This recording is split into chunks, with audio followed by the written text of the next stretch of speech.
depending on the universidade. Então, You've got your equipment here.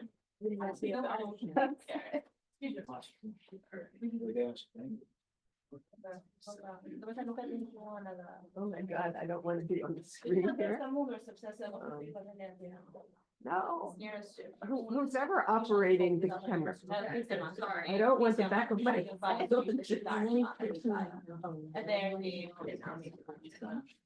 Is this being recorded?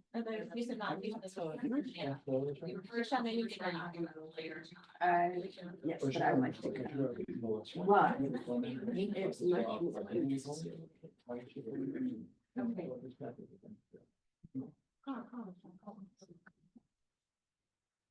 Dear Excellencies, distinguished members of the diplomatic board, colleagues, our guests on Zoom, my colleagues from the New Alliance. Good morning and welcome to the New Alliance. Your presence here today underscores two important points, often overlooked. One is that Western Balkans are not Europe's backyard. They're at the forefront of Euro-Atlantic security. Events in Tirana, Sarajevo, Skopje, Belgrade, and Pristina reverberate in Brussels and Washington, and we neglect those signals at our own peril. And the second point is the recognition that good policy is driven by scholarship. Here at New Alliance, our mission is straightforward: rigorous research that informs actionable policy. The Western Balkans Center is presenting this report to you today and advances that mission by pairing on-the-ground evidence with policy-oriented analysis. And you may ask yourself, why Albania and why now? It is because Albania anchors NATO's southern flank, while also facing genuine internal headwinds, such as out-migration, institutional gridlock, an external environment where Moscow, Beijing, and Brussels each press their advantage. And with general elections just a few days away, these pressures converge at a moment when sober analysis matters. Our report, edited with precision of Professor Tani Domi and crafted by a group of multidisciplinary scholars, does three things.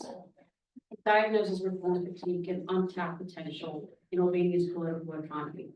It dissects security vulnerabilities. It offers targeted policy options to reinforce democratic resilience and align Western strategy for the wider region. In a moment, we're going to hear key perspectives, a perspective from Tirana, when His Excellency, the Ambassador of Albania, Mr. Ervin Bushati, will offer his reflections on the findings of this report and the implications for our shared strategic horizon. After the ambassador's remarks, an expert panel will unpack the report in greater depth and respond to your questions. And we will then adjourn to have a lunch and hopefully continue this conversation in a more informal way. And let me close by emphasizing the principle that animates our work, which is that a stable, democratic Western Balkans is not charity. It is a strategic investment in the integrity of the international liberal order. And by engaging early and substantively, we can help ensure that the region's future is shaped by democratic choice and not aggressiveness and pressure. Thank you for joining us, and I look forward to hearing this Excellency's remarks.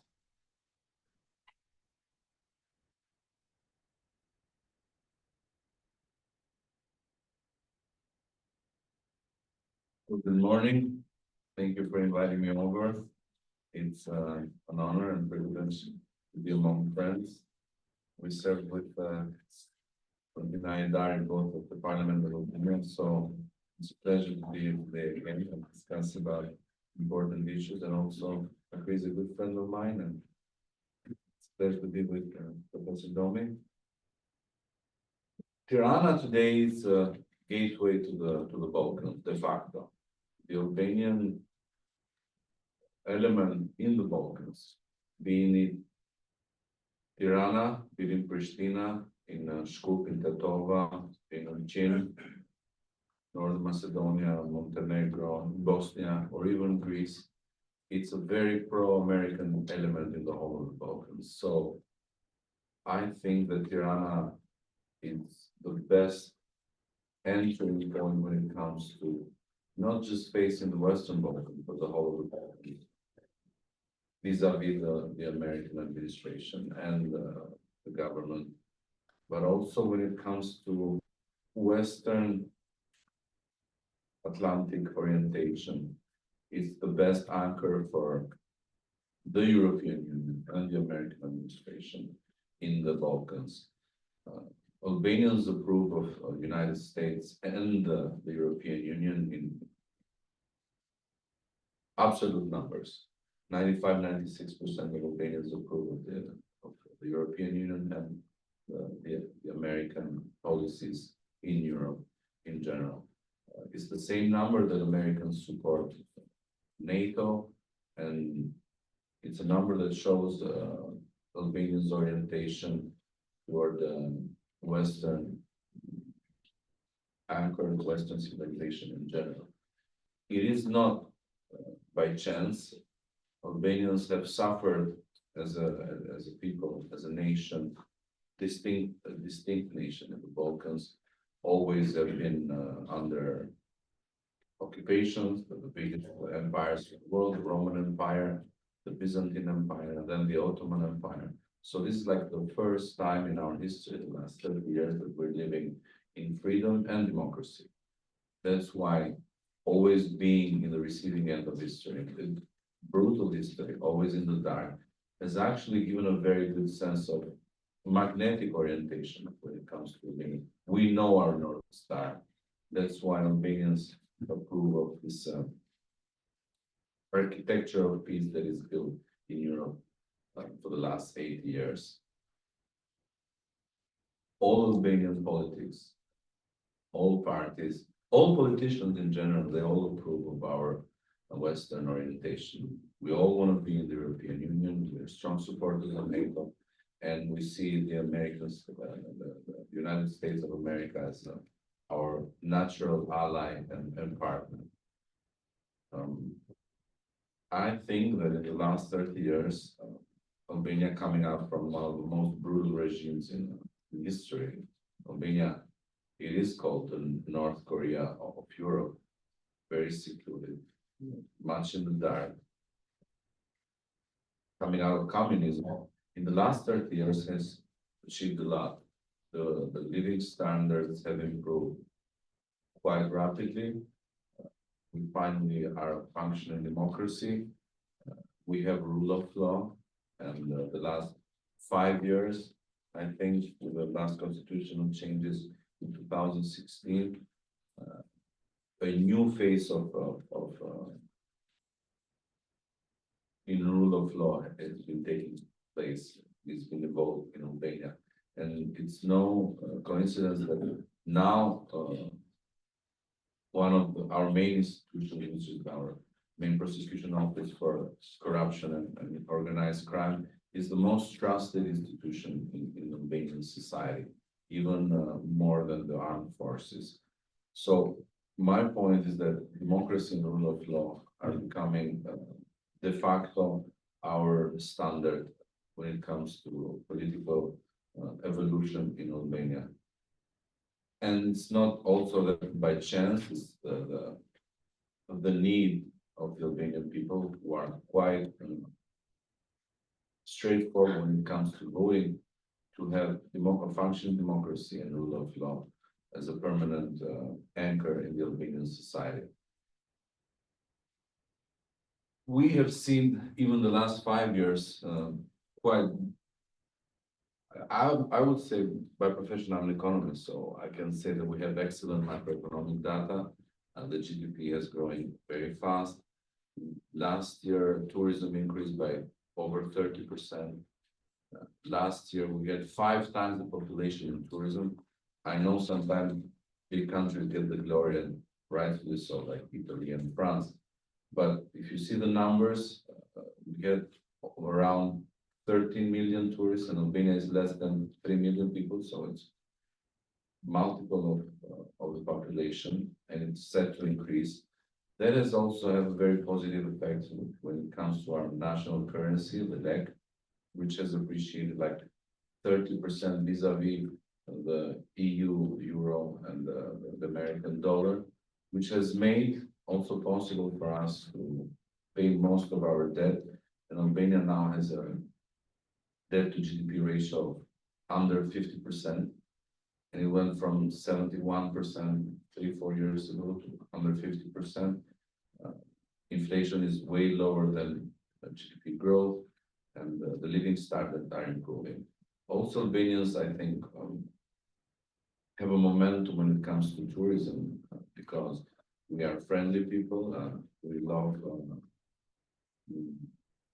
tourists and visitors coming over to Albania, and we've always been very friendly, and it's in our DNA when it comes to having friends and hospitality as part of our tradition. Obviously, there are challenges. We are very hopeful that Albania can make it into the European Union by 2030, and that would be quite an achievement. It's not just about belonging, it's not just about living standards, but it's also about security. With Russian aggression in Ukraine, it has become paramount for all the nations, especially the smaller states in Europe and on the eastern flank, to be certain of their independence and their security. And the way it's been going on for the last 11 years, we should say, because the real war started with an aggression in Crimea. We see that all these architectural parts of security in Europe, be it NATO, be it the European Union, were started as a project of peace and security. And lately, the European Union would become more like an economic exclusive club. So now that the European Union is feeling the threat of the Russian aggression, I think there is a momentum to let in and integrate faster the Western Balkans if Europe really believes that it should be stronger, more integrated, and up to the challenge of facing a more aggressive and assertive Russia on the eastern flank. So I think that one of the challenges right now in Europe is to really integrate faster and have cohesion. And when it comes to Albania, I see it more as an inclusion. It's not even enlargement, because we're right in the middle of Europe. It's right where everything started as a European idea between Athens and Rome. Albania has always been there, while preserving its distinct identity, language, and traditions. So we believe that it's in the best will and need also of United States and all the European countries who are part of the European Union to see Albania prospers and part of the European Union, part of all the architecture puzzle when it comes to Europe, and that would help a lot. So that's why all the studies, all the engagement that we can see when it comes to the Western Balkans and Albania is highly appreciated. So I think that this study as well goes far way into helping in our endeavor and journey toward being an integral part of Western society, be it in the European Union, but also part of this great alliance, which is NATO. And it's the best human endeavor we've seen in preserving peace. It has preserved peace in Europe and in the world. I can say that for sure, for over 80 years. And it's the first time that the European Union, the European continent in general, being the first time that it's have this prolonged period of peace. And hopefully will be the only scenario going forward. So thank you for having me. I'm open to questions or if you want a second opinion later on. So we Really. Thank you.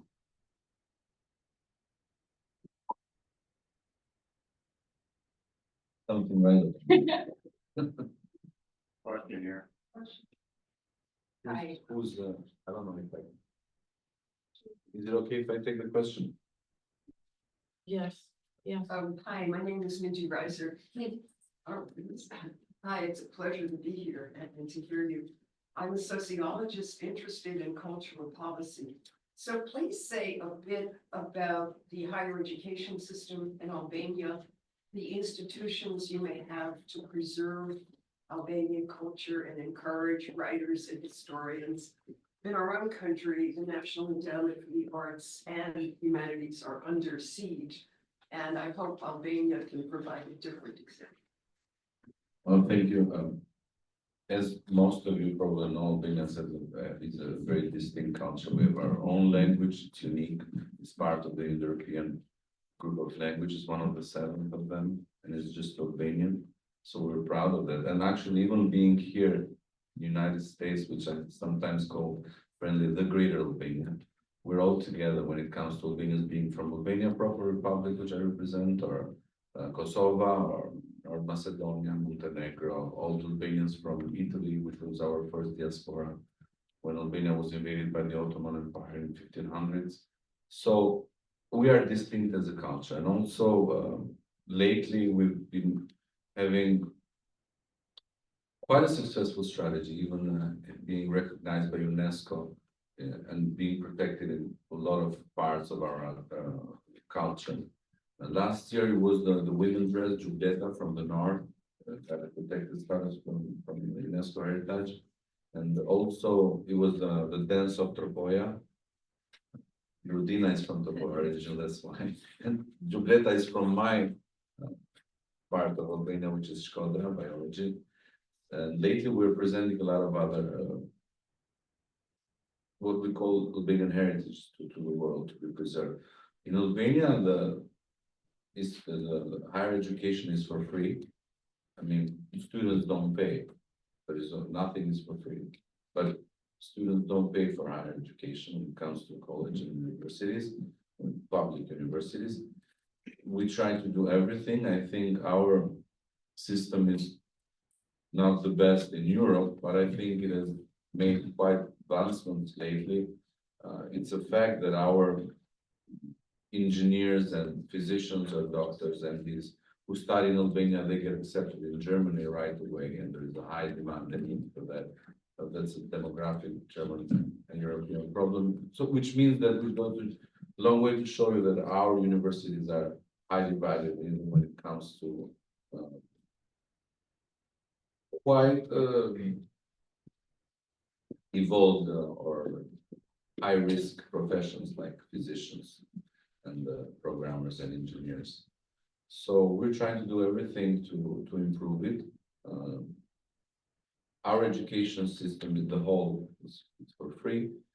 We have also free books for kids up to, yes, up to, I think, fifth grade, I think. So all the books are for free.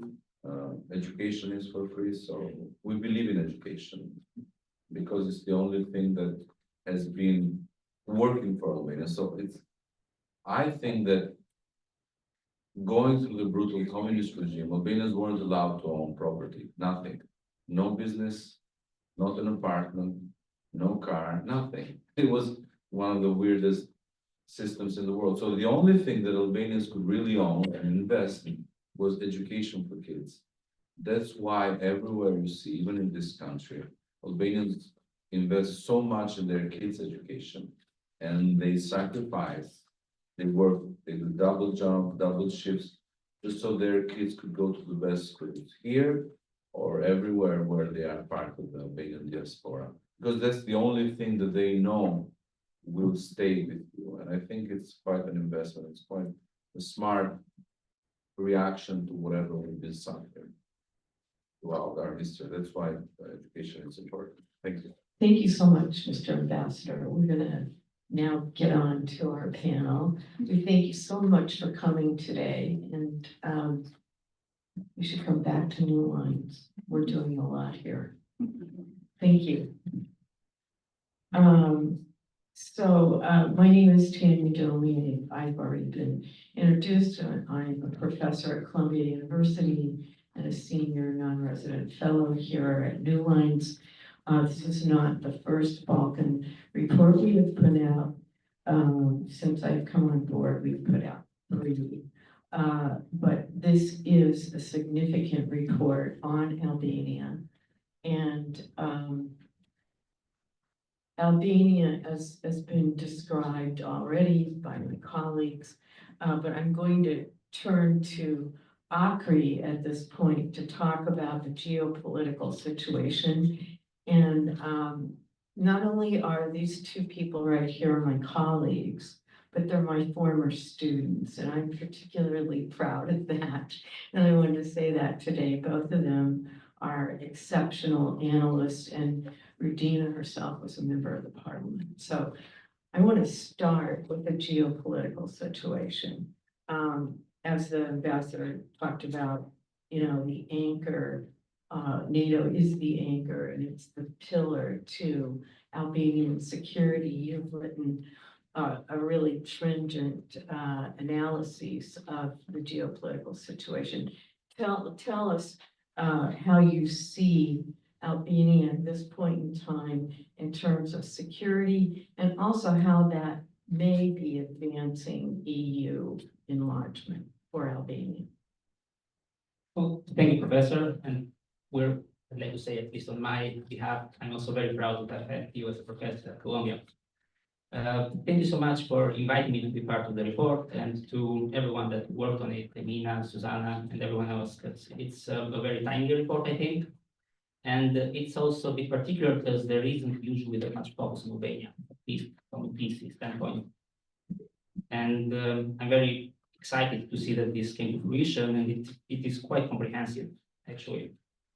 As concerns the foreign policy and security aspect of it, on which I focused, I discussed a bit about NATO, which is, at the end of the day, Albania's major element of security as a member state of NATO, of the North Atlantic Alliance. Albania has benefited from the security and peace dividend that NATO provides, and has not had to deal with some of the security concerns and issues that other countries in the region or in the broader continent of Europe have faced.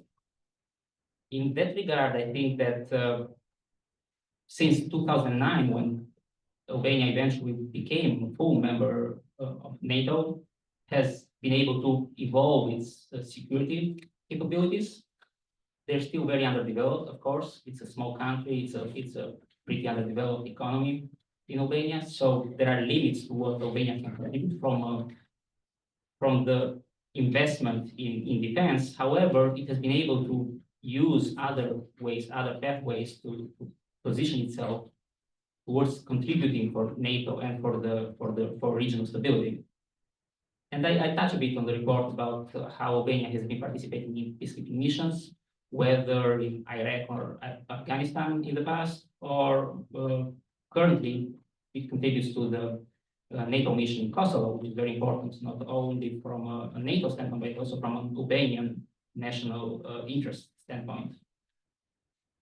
And this element of security that NATO provides has been very effective also towards the convergence of Albania's foreign policy with the EU, because a lot of members of the EU and NATO are the same. There is this huge overlap in terms of membership, and the ability and opportunity for Albania to just converge its foreign policy has been critical.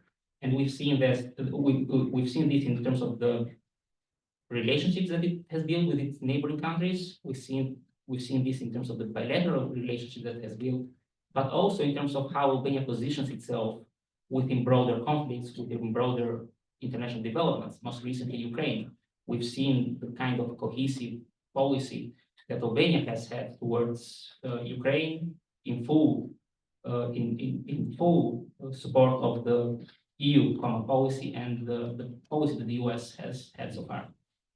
And I think this is very interesting to see, because it allows a degree of operability in terms of what Albania can advance to in the international arena. The most perfect example was with the UN Security Council when Albania in 2022, 2023 was a non-permanent member of the UN Security Council, and there was this huge opportunity to become a player, at least in the administrative and policy standpoint on Ukraine, considering the war that started there. So this convergence has made it easier for Albania, as I said, to align its policy with the EU, which facilitates the EU accession process. And we've seen other members, other countries in the Balkans, Serbia, for instance, which is not a NATO member and has a different kind of perceived national interest and alignment vis-a-vis NATO, vis-a-vis Russia, vis-a-vis other countries in Europe. This sort of convergence has made it much easier for Albania to advance its EU accession, and this is highly considered also in Brussels, at least from the political messages that come from Brussels. What I think is also very important, it's the level of regional cooperation, which has allowed Albania to have like a very relaxed policy towards its neighbors. Most of them are NATO members, or as Kosovo. So I wanted to ask you, I wanted to ask you about that. That do you agree, and would actually write about it, that Albania's foreign relations seeks to have no issues with its neighbors? And in that respect, do you agree that that's been achieved? And would you call that also a stabilizing effect in the region? Well, I believe it has been achieved to a certain degree. As a policy, it's the policy that the current government, actually the current governing party, which has been in power since 2013, came with. It was based on their foreign policy platform. In terms of how it was operated, for sure that Albania has had the intention to build good trust and relationships with all its members, all its neighboring countries. There are issues at the bilateral level, which sometimes serve to inhibit some of the progress that Albania has, especially toward the EU. Most recently, Greece, there was an element of a bilateral issue that was raised by Greece and that actually was used by Greece to veto the start of the accession negotiations unfairly, in my view. But there is this element that is present. But in principle, I believe that the attitude towards the neighboring countries has been very beneficial, and the entire security architecture of the Balkans relies partly on this kind of engagement that Albania has with neighboring countries, not only with direct neighbors, but also with Serbia, as we've seen, which remains one of the spoilers and one of the problematic actors in the Balkans. Oh, I totally agree with your last comment. I totally agree with that. It would seem that we still aren't there yet. We've had episodic violence at the border between Serbia and Kosovo, but perhaps with the geography, Albania is a bit further away physically, and yet there was some cooperation, which you talk about in terms of the Open Balkan initiative that fizzled out. It eventually fizzled out, but there was some concerns about Mr. Vučić and his national interests at that time, and I think that was a factor in it fizzling out. Do you agree with that? Well, I think that the Open Balkan initiative in itself, it started as a vague initiative. There was no structure to it. There was no legal background to the formation of the initiative. Right. And this kind of vagueness, it was reflected also in the naming of it. It started as a mini Schengen and then it transformed into Open Balkan. I think that it was a political tool that the three leaders of the three countries, Albania, North Macedonia, and Serbia, used to a certain extent towards the EU because of the lack of progress in the enlargement process. But also, because the Berlin process, which was the other major regional cooperation initiative, this one supported and advanced by the European Union, wasn't making much progress. It lost momentum. So it was a political tool at the end of the day.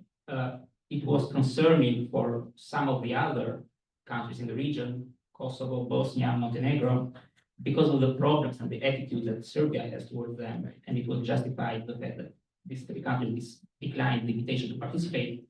But the very focus of it, I don't think that it was towards becoming this this initiative that would eventually lead to something bigger. It was as a political tool, political vehicle that was advanced. A short-term tool.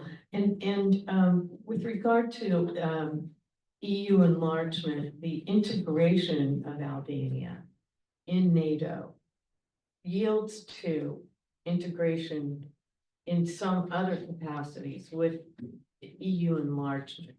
And can you talk about that just very briefly about how you see how it is a partner in terms of EU enlargement? Well, Albania is considered to be now as one of the front runners of the Western Balkan countries, which doesn't say much considering the fact that many of them are not making much progress for various reasons. There is each of these countries in the Balkans has its own issues and its own problematics in terms of the enlargement process. But on the side of the EU itself, there is a problem, there is a huge problem there, that is the lack of political will to advance enlargement in the Balkans. We've seen that since the last enlargement process, but most specifically towards Albania and North Macedonia, when they declined in 2019 to open negotiations for both countries, and it was a political decision. There was nothing that prevented the opening of the negotiations besides the lack of will from member states, because it's worth emphasizing that even the EU Commission was strongly supporting the beginning of negotiations. And the ability of Albania, or the challenge for Albania, is to shape that political will, to create that kind of political will. I'm not sure that it's up to Albania itself. There needs to be like a broader realignment in Europe in terms of the leadership and how they perceive the region as a whole, and most importantly, the role that the EU wants to have, not only in regards to member states, but to the broader region, to the broader neighborhood. And I'm not sure that Albania has the ability to change that dynamic there, unless there is like a different kind of mindset at the leadership level within the EU itself. Well, I want to thank you for your overview, and I direct members of the audience to read what Akri has written about NATO presence and NATO membership and the role that plays in anchoring Albania security. It's very important. And this is the second time that New Lines has touched on this, because we did a security assessment of the region in April last year for each country. So that's also available on our website.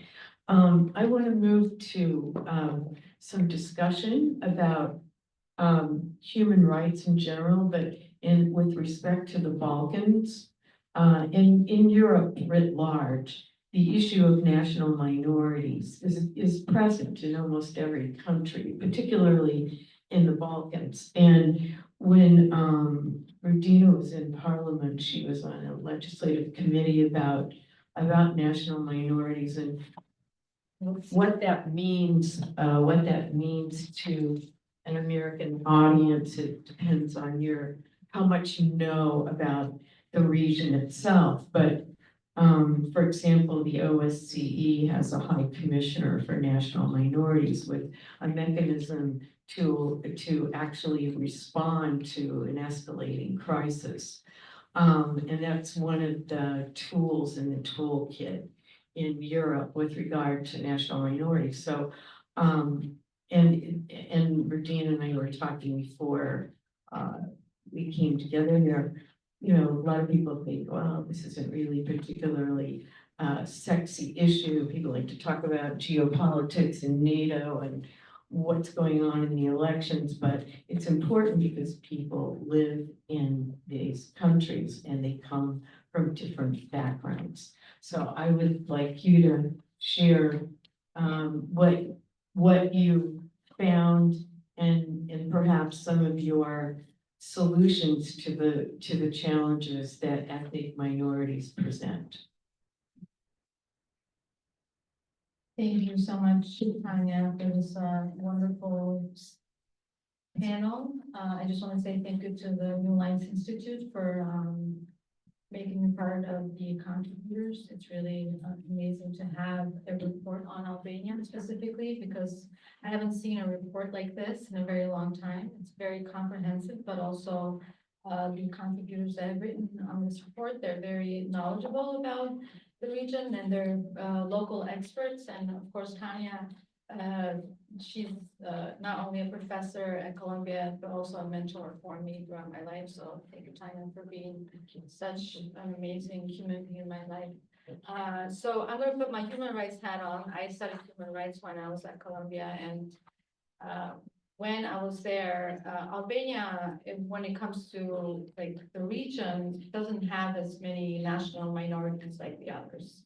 Albania is mostly homogeneous country, but that's not to say that Albania doesn't have minorities in this country. And I tried to treat this problem from a legal perspective, and specifically post-communism. And what I've seen is that Albania does have a minority that's considerable to when it comes to the EU specifically. So given that we have a Greek minority, we have Macedonians, we have Roma and Egyptians, we also have a small minority called Blacks. We have right now with the new comprehensive law, the 2017 comprehensive law on national minorities, we recognize 9 minorities. Before that, we had a very kind of complicated way of recognizing minorities. We actually categorized them in 2 groups, national minorities and linguistic minorities. And the national minorities were the Greeks and the Slavic Macedonians, and the linguistic minorities fell under the category of the Romans and Egyptians. And what this distinction did is, when it comes to the human rights, they weren't treated equally, because national minorities were protected by the Constitution and linguistic minorities were not treated the same. But the EU has done an incredible job pushing Albania to respect human rights and to treat this problem. I have to say that it took Albania a very, very long time to adapt these laws and to unify all the laws that it had into a comprehensive law on national minorities. And this was due to the pressure the EU has done in order for Albania to become part of the European Union. And so in 2017, Parliament, Ervin we were both in that committee during that time, and we had lots of discussions on this. But what I'd like to say about it is that even though it recognized 9 national minorities, which is great, and Roma and Egyptians were part of that minorities as separate, because there was a distinction between Roma and Egyptians. What was a surprise was that Bulgarians were not a minority, and they became part of being a minority. And that's to say that the Bulgarians were kind of pushing that agenda forward because of being an EU state. And what happens usually with national minority issues is that they're divided in 2 brackets, or in 2 kind of ways of dealing with it. So the member states, like the countries that are member states, and they have minorities within a country, they're better, right? And lobbying and doing a better job at pushing the national government to protect their national minorities. While Romas and Egyptians, they're considered nomads and they have no motherland. So for them, it's harder to push on issues that when it comes to protecting their human rights. And why is that important? Because we're talking about health issues, we're talking about education, we're talking about access to public services that, you know, they need to be granted under human rights law protection. So the national minority law, even though it did finally it did a really good job for finally being passed, I think it has taken the government a very long time in implementing that law. It's even now, I think there's still second legislation that hasn't been done, and some of those problems came into light with the new census that was conducted in 2023. And so in this census, the Greeks were very mad at the national government because they felt they were underrepresented in the way that was counted. And then you had other issues that emerged by the census because the national minorities really felt that the numbers were basically undermined. And then when you see that the Bulgarians had 9,000 people that lived, even though they didn't exist before, but then you had a decrease on the Greek minority, it almost seemed like there was an invisible hand there trying to fix things in this panorama of national minorities. The Greek minority has had huge problems with the national government recently, I think, and especially in the local elections with a guy that was called Fred Bele, who was considered part of the Greek minority, and he ran under that ticket, and the fact that he was then jailed, he used the national minority card as a way to say that that's why the government actually jailed him, and the Greek government, the Greek prime minister actually openly defended him, and now he's part of the MEP, he's an MEP, part of his party, and he represents the Greek party. So what has happened basically is to say that the reason why I'm sharing this example is because the EU,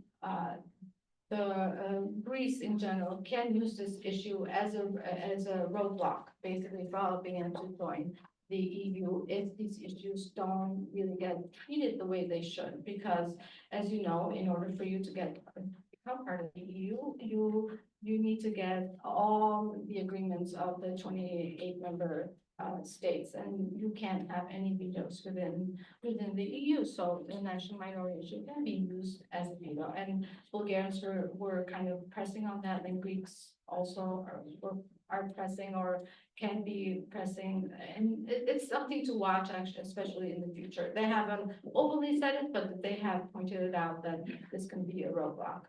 I'm happy to answer any questions when it comes to national minorities, but I'd like to also put a little bit of my political hat on and not just talk about human rights, if that's possible, since I was a member of parliament in Albania. I'd like to say that, first of all, this is a very crucial time for Albania. In May 11th is the upcoming general elections for Albania. And so given this timely moment, I think it's important to distinguish a couple of things. First of all, Albania is in crossroads. I think in terms of government, we are, the current government is running for a fourth term, actually, and this is something that's been unprecedented in Yes. Albania, because since 2013, we have the same government running, and this is due to many reasons, but one, to say I was part of the opposition in Albania, and given the panorama right now, given that this current government has been in power for so long, it's suffice to say that the corruption has been enormous, and right now we have, as His Excellency mentioned before, SPA in organization, and Nerida, I'm sure will probably speak to this because he wrote a paper on judicial reform, but it's important to say that right now many political figures, high political figures, are in jail. Including the mayor of Tirana, including the former leader of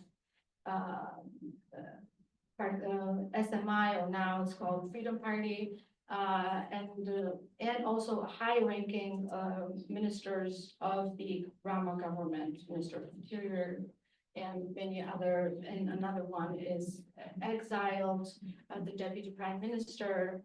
So there's many people that have been entangled in very high corruption in the high political level. And one of the things that I have to stress in this talk, if I can, is that Albania has been defined by this very high political fragmentation. The US is kind of getting a taste of that in the last 4 or 5 years, but Albania has been, I think, a pinnacle when it comes to political fragmentation, and we have still ongoing problems when it comes to this political fragmentation. There never ceases eye to eye, and reforms like NATO or EU sometimes need them to be on the same page.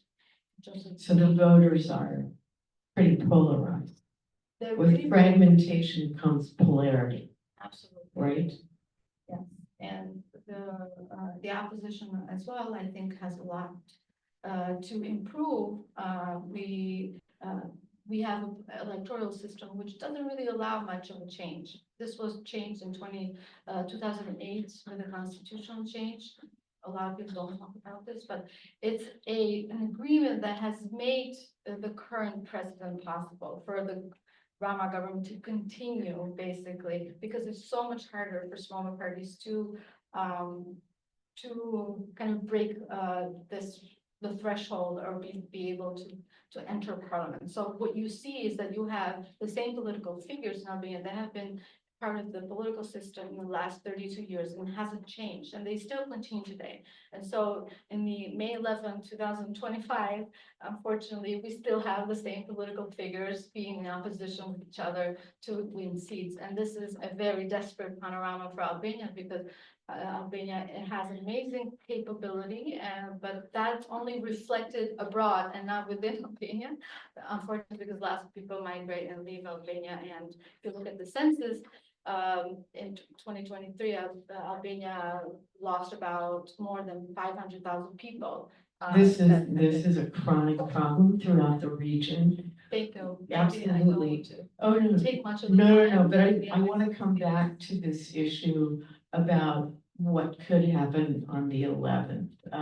But before we do that, I want to introduce my colleagues who are online. And the first one I want to introduce is, and I'm coming to you, Grasa. Hang in there. I'm coming to you. Claudiana Beshku, Professor Claudiana Beshku, you're online. Is that right? Did we lose her?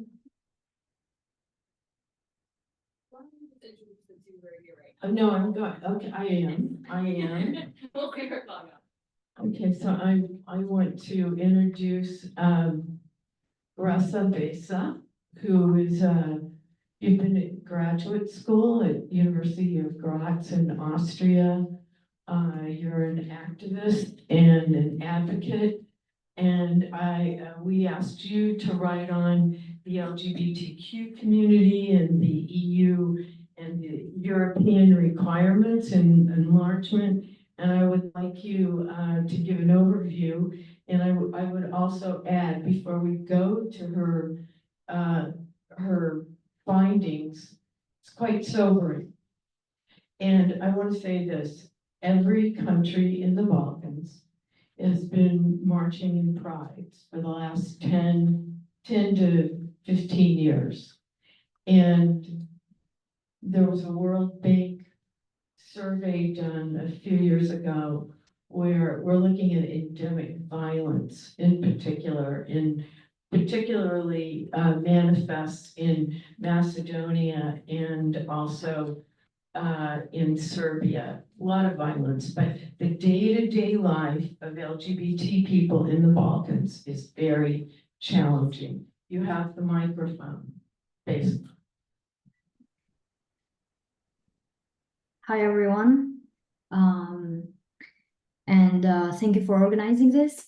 Well, I'd like to start by stating a simple fact, which I think is very important, and that's that Albania is a semi-authoritarian state exhibiting features of competitive authoritarianism, which means that democratic institutions exist. Nevertheless, they are captured by the ruling party, which is the Socialist Party of Albania, led by the incumbent Edi Rama. And such a political system, of course, affects and impacts most acutely the society's most vulnerable groups, and the LGBTQ community in Albania is one of those groups. Living under a semi-authoritarian regime and in a conservative and patriarchal society, the LGBTQ community in Albania faces a government that is not only hostile but also indifferent and negligent towards their needs. Thus, organizations and members of the community are often dependent on foreign aid to sustain their advocacy, services, and protections, which makes their survival even more precarious. For instance, shifts in global politics, such as the rise of the Trump administration in the United States, have had direct consequences, with the rollback of foreign aid and the cutting of funds for overseas human rights and social programs. LGBTQ communities in countries like Albania are disproportionately affected. Like, these funding cuts reduce the already limited resources available for advocacy, shelter, education, and public services, undermining the progress made by local organizations. So in this context, the struggle for survival is not only about facing local hostility, but also about navigating the vulnerabilities that are created by the international political changes. So the community's resilience is continually tested as they fight for basic rights and protections in an environment that is shaped by both domestic repression and global shifts away from supporting marginalized groups. So the LGBTQ community in Albania nevertheless employs diverse strategies to enhance protection and promote equity and equality. So at the forefront is the LGBTQ Alliance, which is led by Jenny Karai, who's an amazing and brave activist that I personally admire and I'm grateful to call a friend. The LGBTQ Alliance is the country's primary and most influential LGBTQ organization. So the Alliance engages in various forms of advocacy, collaborating also with state institutions by providing training on LGBTQ rights to police officers, schools and university educators and students, healthcare professionals, and also other subjects in the society. Alongside institutional efforts, they carry out grassroots initiatives and have established shelters to support those in need, particularly young or underage LGBTQ individuals who have been expelled from their homes. In many respects, I want to state that in many respects, organizations like the LGBTQ Alliance have stepped in to fill gaps left by the state, often seemingly replacing the state, as it was shown especially during the COVID-19 pandemic. So services that the state is supposed to guarantee, like organizations like the LGBTQ Alliance in Albania is trying, to fulfill. So, taking on these extra responsibilities puts a lot of pressure on their resources and abilities, which cannot cover all the needs that there are. And I'm speaking of this situation in Tirana alone. I mean, we're speaking about the capital, where nevertheless the situation is way much different compared to, I don't know, like other cities and towns in Albania. And if you go further into the periphery, outside the capital, conditions are even more precarious.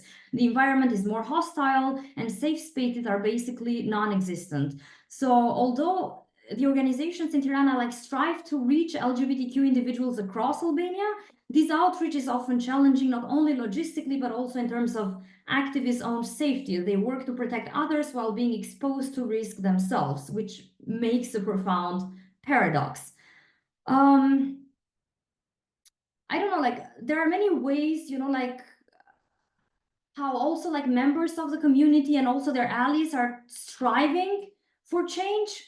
One way is asking or demanding strengthening of the laws, but personally, I mean, this is not enough. For example, an issue has been also legalization of homosexual marriages in Albania, which is still not a right provided for LGBTQ individuals. But nevertheless, even if you have the laws intact, it's their implementation which is problematic. And I don't believe that for simply reforming the laws in Albania can be enough to improve the situation of the LGBTQ community, because while legal protections are undeniably important, laws alone are insufficient, and especially in semi-authoritarian regimes like the one in Albania, where progressive legislation often exists only on paper and is rarely enforced in practice, it's a huge problem. So legal reforms without implementation leave the community way too much vulnerable to continued discrimination and violence.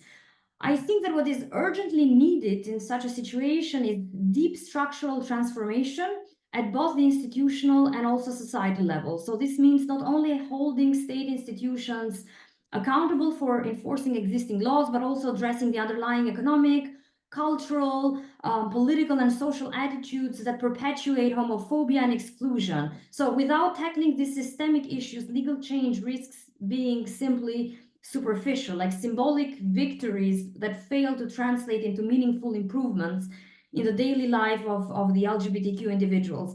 Now, for sure, this change is not going to come abruptly. It'll take a long time. Such transformations can be achieved through a combination of sustained advocacy, institutional accountability, comprehensive education, and grassroots mobilization to shift both policies, but also public attitudes. And to just conclude it, I want to say, because like from one side. Question. Can Sorry? I ask you a question? Can you hear me? Yes. Yeah, I want to ask you a question. You're talking about reforming the laws. As we know in the EU process, adopting an anti-discrimination laws, the floor. It's the very basic issue, the very basic law that you have to adopt. Because so many of the laws are not enforced, and I want to get to Naraton because he's going to tell us why, because of judges, and he contributed on the corruption initiatives of the government. If there is no enforcement of the law, and as you said, it's only on paper, then is there the possibility of a litigation strategy to actually take the government to court? Because you have a number of decisions by the European Court of Human Rights that well establishes the right for everyone to marry. And that's an example, the Italian case that set the precedent. So all I'm saying to you is education is so important, and you were talking about the NGOs providing services that the government fails to provide. Is not another strategy to move forward is a litigation strategy. I just want your thoughts on that. And then I want to wrap it up and go to Naraton, okay? But please, go ahead. I'd like to hear your answer. And Yes, I mean, certainly this is part of LGBTQ community strategy in Albania currently. I mean, they are trying literally everything. For example, we have the first openly public lesbian couple and LGBT family in Albania who also had like a symbolic wedding ceremony, and they are already in the courts and striving for this. Of course, they're like trying it. They're trying litigation in the courts in Albania at all instances as it is required before taking a next step and addressing the issue on a court in a European level. But nevertheless, this is still problematic. It takes a lot of time. And in the case of this family, they also have 2 small kids. And it's way problematic because it interferes in their kids' education, for example. They cannot register their kids in kindergarten and later on at school, or their kids cannot have access to healthcare because they need a male guardian. And like this makes it all even more problematic. And there's also another thing that I want to say, like, yes, I mean, Albania has adopted the anti-discrimination law, but and it has adopted also like many other important human rights frameworks on an international level.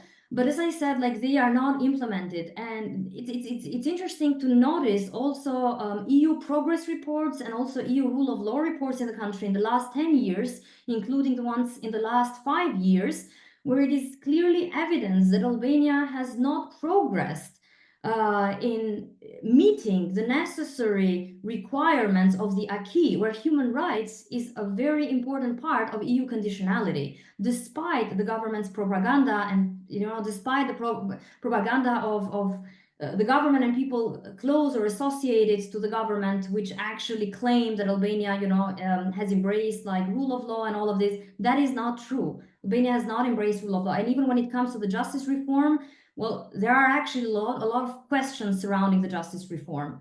So I hear you, and thank you so much. I do want to say a similar case is happening in Serbia. There is a couple, a women's couple that has been taking the government to court. And the issues that you talk about, people cannot go and pick up their children because, they're not allowed to, because they're not married. So who are you and why are you here to pick up these children? So day-to-day life is really, really, really, really challenging. I really want to thank you because the report is very, very good. And it comes out just a week after the European Parliament has issued a major report on women's and LGBT human rights in the Western Balkans. So thank you so much.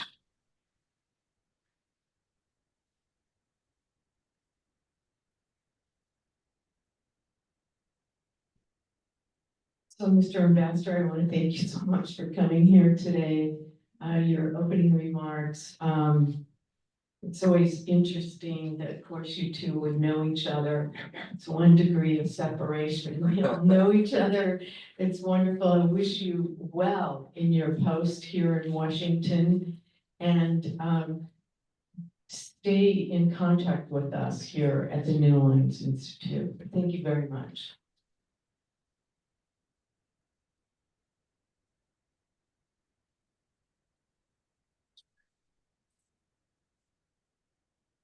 Thank you. So now I'm going to go to Neritan, and I don't want to butcher your last name. Sayamini, Neritan Sayamini, who has written a very, very detailed report on the anti-corruption initiatives that were pressed onto the Albanian government by the European Union and the United States of America. I read that. That reading actually took me the longest because I had to learn so much from you. I want you to explain what happened, and you also yourself point out the shock of the arrest of the prosecutor in Florida, who was arrested after everything had been adopted. And so, of course, one of the questions is, has it been successful and does it need to be tweaked? And I would imagine the more you learn from it, the more you do learn where the weaknesses are. So I am giving it over to you. This is a very atypical initiative by the international community, I might add, and for a country to allow the EU and the United States to create new juridical institutions to take on what is considered one of the most endemic problems, persistent problems in Albania, and that is corruption. Thank you. Thank you, Professor Domian. Hello, everybody. Albania conducted a justice reform as a solution to the endemic corruption that has been present in the country since the communist times. But the solution that it was found, sometimes I compare it with those Western movies. You have a town which is completely ruled by the bad guys and the corruption rules everywhere. And the only solution is that a sheriff comes in town from outside and he cleans up the town, brings rule of law, and then everybody in the town lives ever happily ever after. And this was kind of the solution that was found in the case of Albania. International community has suffered for many, many decades, providing assistance, being involved in many political crises in Albania, trying to be of help, trying to guide, trying to push, using both stick and a carrots, but it hadn't worked. And suddenly they had this wonderful idea that if we will reform the judicial of Albania, then the judicial will take care of the politics and everything else, and then Albania, like in the movies, will become a Western country when the rule of law and democracy are the rule of the land. And for that, they imposed a thorough justice reform, maybe the most thorough that has ever happened in the modern history of the world, which included, among others, a full vetting of the entire judicial body of the country. Albania had about 830 something prosecutors and judges. All of them were vetted for their professionalism, for their links to crime, and their integrity in terms of corruption. And more than 60% of them were kicked out of the system, so only about 40% of them remain. This was associated with creating new institutions, which in a way try to experiment with a new idea. We know that check and balance of institution and the separation of powers is one of the main principles of organizing political societies in the West, which means that all judicial, executive, and legislative should both be independent, but also they should check on each other. In this case, they decided that the judicial power, the judicial branch should be completely outside of the politics. So they created all these new institutions which will be self-managed, and the politics will have little say in the judicial system. The end result of all of these reforms, which took more than 6-7 years, was a total collapse of Albanian justice system. Because the vetting created so many vacancies, the new institutions that were started from the scratch with new design didn't work as foreseen on the paper, and this created a snowball effect, which at the end of the day paralyzed the system, and it limited the access to justice of thousands and thousands of Albanians. Today, we have hundreds of thousands of cases with a backlog that goes back to 10 years. Personally, I have a case in the High Court of Albania, which is pending since 2017, and there is still scheduled no date when this will be start reviewing, and I expect that it will not happen in the next 3 or 4 years, which means that a case in just one court will take 10 years. And if you'll start at the low level, it will take 15 years. And this case might be a divorce, this case might be a property issue, which will create a lot of effects on the life of Albanians. I would want to stress 3 things about all this Albanian reform. It is like a bookcase when 3 fundamental problems of public policy were tested. First is the problem of the principle of fairness. Who designs new institutions? And how can we make sure that the designers will not design institutions that will put them in a good position? If the designers of the institutions know that they will be affected by these institutions. At the end of the day, Albanian political class, which was perceived as corrupt, and many people that were part of the justice system, which was perceived as part of the problem, were tasked with the mission to reform the system they were part of, knowing that they also will be part of the new system. So this first principle was failed because the designers designed an institution that they themselves benefited. Most of the people that designed the rules and procedures and the laws of the new reform, after the reform, took some of the highest positions within the system, which means that they worked long ago for these positions. The second is the old issue of technical solutions and political solutions. There is often a belief that expertise can solve many political problems, and corruption has been tried many, many times for many, many years and decades in many continents, from Africa to Asia to Latin America, to be solved through technical solutions, but it has failed. In Albania, this was a new take on a new technical solution to tackle the problem of corruption. And the third thing is that how do we judge public policies? Once you have a policy, how do you judge if it was a good policy or it was a bad policy? And the only way to judge policies, judging them by their results.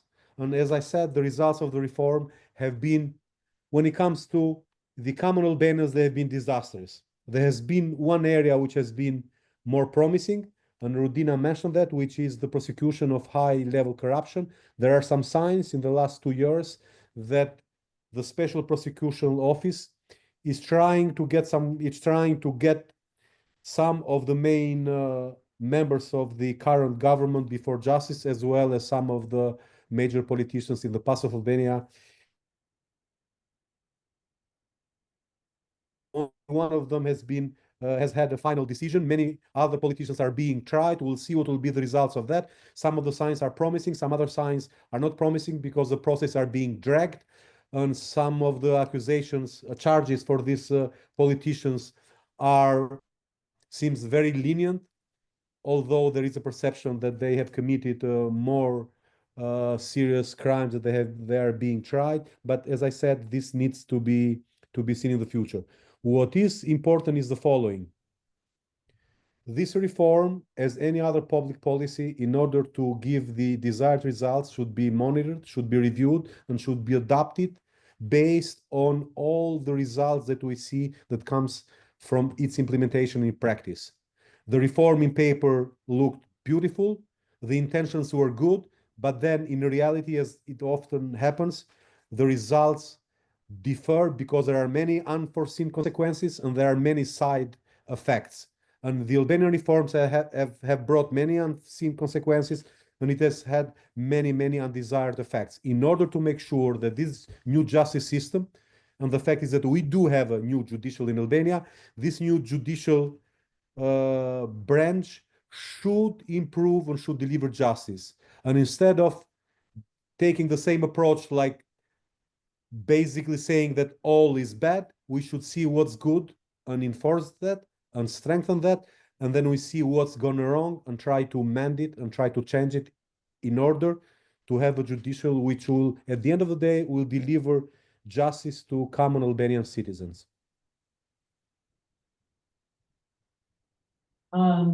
I wanted to ask you, in terms of maybe reviewing, I mean, you and I had a conversation that this really is the first kind of in-print review of what took place. This is in this publication. This is the first review done by someone who looked at these new institutions and how they functioned and also how they may have failed. When you're talking about anti-corruption, and having written this and reviewed this situation, do you believe there should be like government oversight on how it's been carried out and what maybe needs to be tweaked, having seen what you've seen? Like, many people were disqualified because of background checks, which is a good thing. But then how do you educate new judges, for example? Exactly. One of the consequences of the reform was that having so many vacancies, which were not foreseen at the start of the reform, then everybody panicked and they produced new judges in a very quick process in order to fill these vacancies. We have a school of magistrates which prepares judges and prosecutors. Nobody can be a judge unless they graduate from this school. And this school was very, very selective. It had like every year only 20 people could be admitted in school to become judges. Suddenly, we have tripled and quadrupled the admissions in this school, which means that we have lowered the scrutiny of the candidates for this school in order to produce as many judges as possible to fill these vacancies. So not only the quality of the people admitted in the school has been lowered, but once they are out of the school, they automatically become judges without any previous experience, and they sit and they have to judge in all kinds of cases, many of them which have been waiting for a long time, which means that the balance between new judges and experienced judges has completely been jeopardized. We have like now, we have only 50% of the judge seats being filled, 50% are vacant, but among those that are in place, more than 60% of them are first-time judges, 1, 2, 3, 4 years maximum of experience, which means that the quality of the justice that's being delivered has been affected because this solution was an ad hoc solution in order to cure a consequence that was not foreseen at the beginning of the reform. The reform took a very radical approach, vetting of all the judges right away, everybody in, instead of having a gradual approach, making sure that you will vet some judges, starting with whatever, in a sequence of vettings to make sure that you vet some judges, you fill some positions, but you don't let vacancies for a long time. And this is a major problem. Now, this is being solved, as I said, by producing more judges from the school. The point is that these judges need to be trained much more than before, for the reasons I said, because they lack experience and they have been admitted with lowered criteria in the school. So they need to be trained, they need to be resourced, and they need to be assisted. And also you need to have a system which will still kind of balance between senior judges, which should be assigned to more serious cases, and the new judges, which should be assigned to less serious cases, in order not to not impact the quality of judges, and most importantly, to make sure that we have one standard of justice, no matter who is the judge. I want to thank you so much, Neriton. I think your description, your writing, and your explanation is very, very accessible. I also want to say, as someone, I teach human rights law, and you have to go back to school all the time because law changes. And No, absolutely. the idea that these judges should be required to go to summer school, get refresher courses, and learn about the European Court of Human Rights, those decisions, because as Gressa has made the case, just because Albania has ratified numerous international conventions, it's just simply paper, and it's not being upheld. I would imagine and enforce that is a initiative. I mean, that perpetrates people becoming disenfranchised, becoming cynical, and I think it could add to your immigration out situation. Absolutely. I mean, one of the main problems that we are facing, not only in Albania, but everywhere, is that once we face a problem, we just produce a piece of legislation, but that remains just a written paper. There is a huge difference between policies and laws in paper and how they're implemented. Just to bring you a few quick examples, I was reading the latest assessment by the European Commission. And one of the issues raised there is that we have an anti-smoking law in public places, but is not enforced. So in paper, we have had this law for 12 years now. We report that we have this law. We check the legal framework when it comes to having a law which is in line with the European Union, but when it comes to the effects of laws in practice, then you can walk in the streets of Tirana, public places, and the bars, and you'll see that there is smoking everywhere. And that's the problem in many, many directions. And this is one of the problems with countries which have weak rule of law. We produce many laws, but we are not as good in enforcing these laws.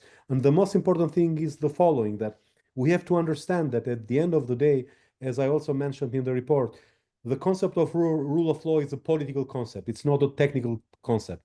Unless you have a willingness to establish democratic institutions and to live by the rules of democracy, in order you don't have the willingness to hold politicians account, and to have a justice which will have the courage to hold politicians account, and to have the people that they will protest and they will vote against all of those that break these principles, you are not going to have democracy and rule of law only because you have written in your laws that this is a democracy and this is a country where there is rule of law. You need to influence them, and you need to implement them in practice, and this demands political will, which starts from the citizens to the political class and political elite of the country.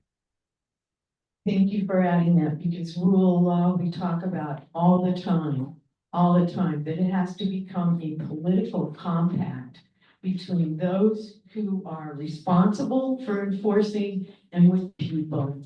And I speak this as an American right now, it's feeling it. I want to thank you so much, Naraton. Thank you very for much. having me. Thank you for giving me the opportunity to contribute to this beautiful effort. Okay. Bressa, thank you so much. I know, just one last comment very quickly about the rule of law and how it affects this community. Did you hear me? I didn't catch that, sorry. I just said, you can make just one last comment on the rule of law and how that this affects the LGBTQ community. Just one last comment on it. Yeah. Well, as I already mentioned earlier, for as long as the rules are not implemented, I mean, this has impacts on the entire society, but especially it impacts disproportionately those who are in the most precarious conditions, and the LGBTQ community in Albania is in exactly such a position. And this impacts their lives everywhere. When it comes to healthcare, for example, we have situations where doctors in the hospital refuse to treat transgender patients. Or, for example, we have situations where individuals from the transgender community, but not only, they cannot go to school because of who they are. So, of course, like, for as long as you have these frameworks, for as long as you have the laws, but they're not implemented, this directly impacts people, and it impacts people in all the possible ways that one can imagine, economically, politically, socially, and what is not actually mentioned very often, psychologically. It has an effect on the mental health and the general health of members of this community.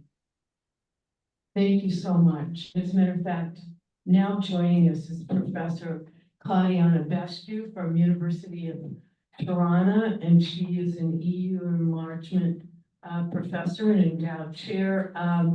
And she actually mentions this in her writing about the EU enlargement and how minorities are treated. Anyway, I want to welcome you. Thank you so much for joining us. I know you've had a busy day. You were meeting with the Prime Minister even. So thank you for joining us.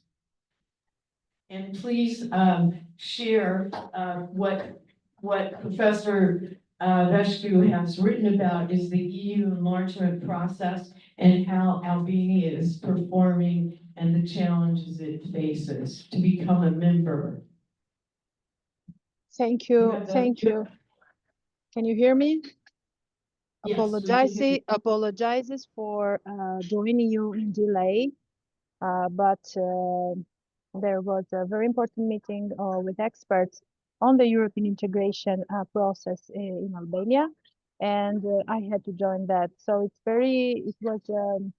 I am following the process since many years now, and as many of you could read from the report, the process is on its peak, but we shouldn't forget this is a pre-election atmosphere. So nevertheless, the opening of another cluster was announced yesterday. The opening of the clusters is not something very important in itself. The pace of opening of these clusters should be maintained even after the election. So I really care of the process, and what I have to mention, and I always mention in every meeting or event, is that the country should be transformed within this process and during this process. We have the case of Montenegro and Serbia, the countries who have already opened many chapters of the negotiations. But the main topic, the most important thing is to close them in time. This government, if it should win the elections, has a very ambitious plan, which is not impossible in itself. because if all the volunteering and the voluntary and the will of any government should conclude within in uniting all the forces to reach this ambition, it could be possible, but it would be a heroic victory if the country will not be transformed during this process in terms of rule of law, consolidation of democracy, fighting of corruption, clientelism, political clientelism, etc. So what experts noticed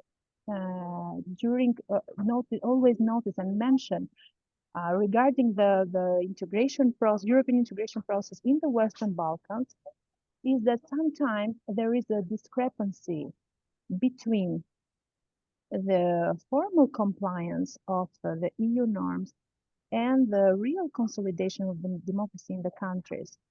And this is something that should be avoided through implementing the real transformation power of the European Union within the country, as in the case of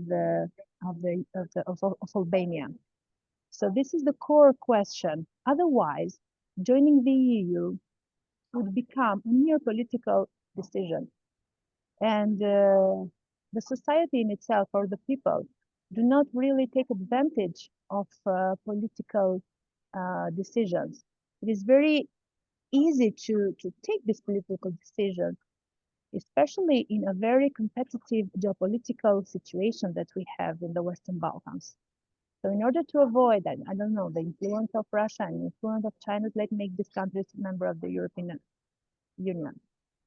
But as we have seen in the case of Romania and Bulgaria, for these countries, a political decision was already taken for these countries. And these countries joined the Schengen area just this year.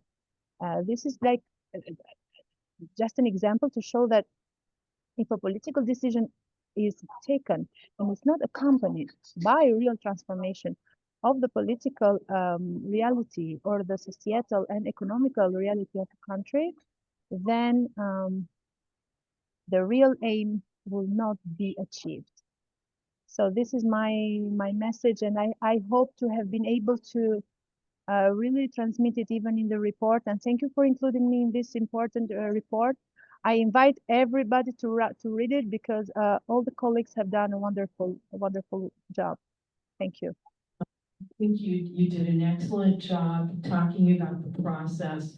And as you mentioned, just because Serbia's opened chapters and Montenegro's opened chapters, everybody always talks about opening, but nobody talks about closing them.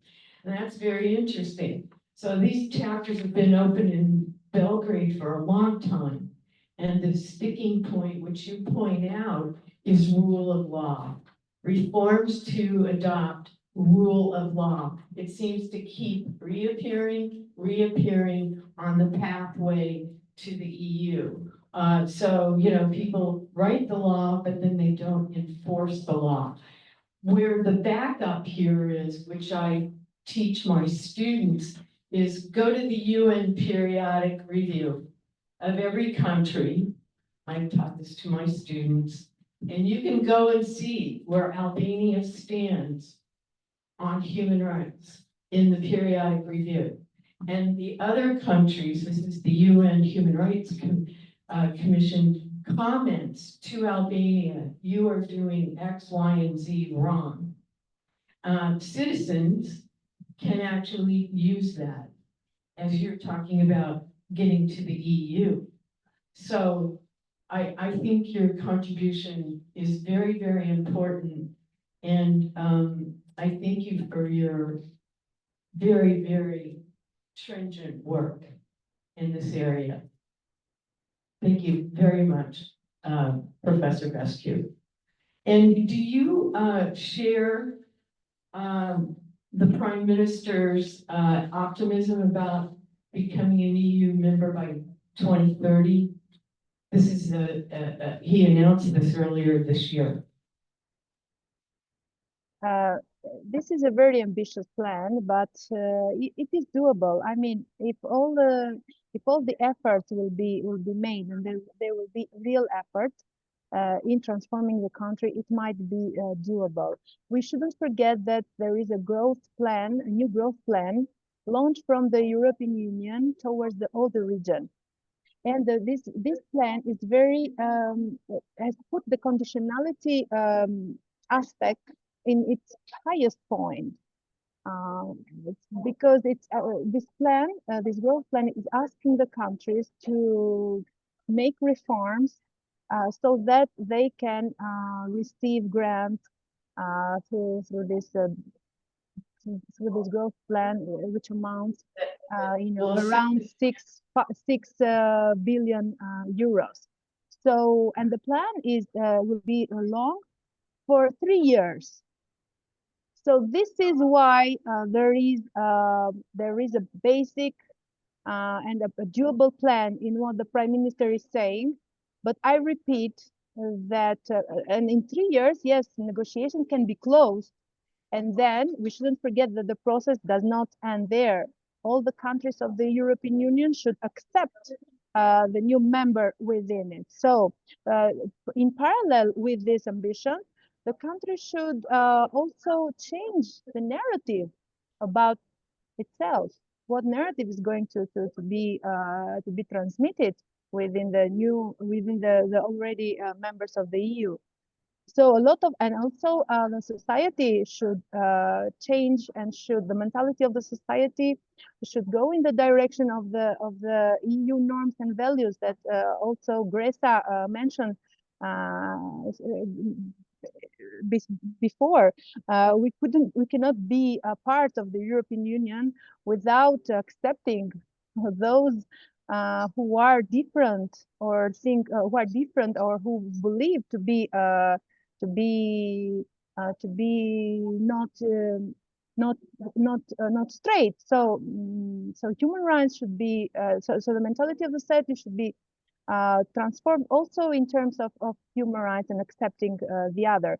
In this direction, a lot of parallel processes should happen before Albania could be accepted in the EU. So regarding to your question, this is a very ambitious plan. It can be reachable, but it takes a lot of struggle and a lot of efforts to reach it. Okay, thank you so much. So here in Washington, we're going to go to Q&A. We're going to go to Q&A. And so if you want to stay online, maybe some of those questions will be directed to you, but we're going to go to Q&A because everyone's been waiting here patiently. Thank you so much. And please state your name and the organization you're affiliated with once you ask your question.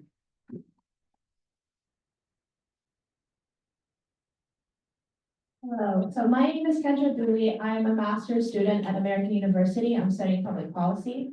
I've been doing research when it comes to Albanian migration and the reasons why people want to immigrate, and corruption has been one of those factors that has been stated. I wanted to ask more so on some of the cultural aspects, because when we try to solve corruption, we impose oftentimes Western beliefs and Western solutions to problems that we have. So I wanted to talk about some of the challenges that come from working with the West, given the Albanian context.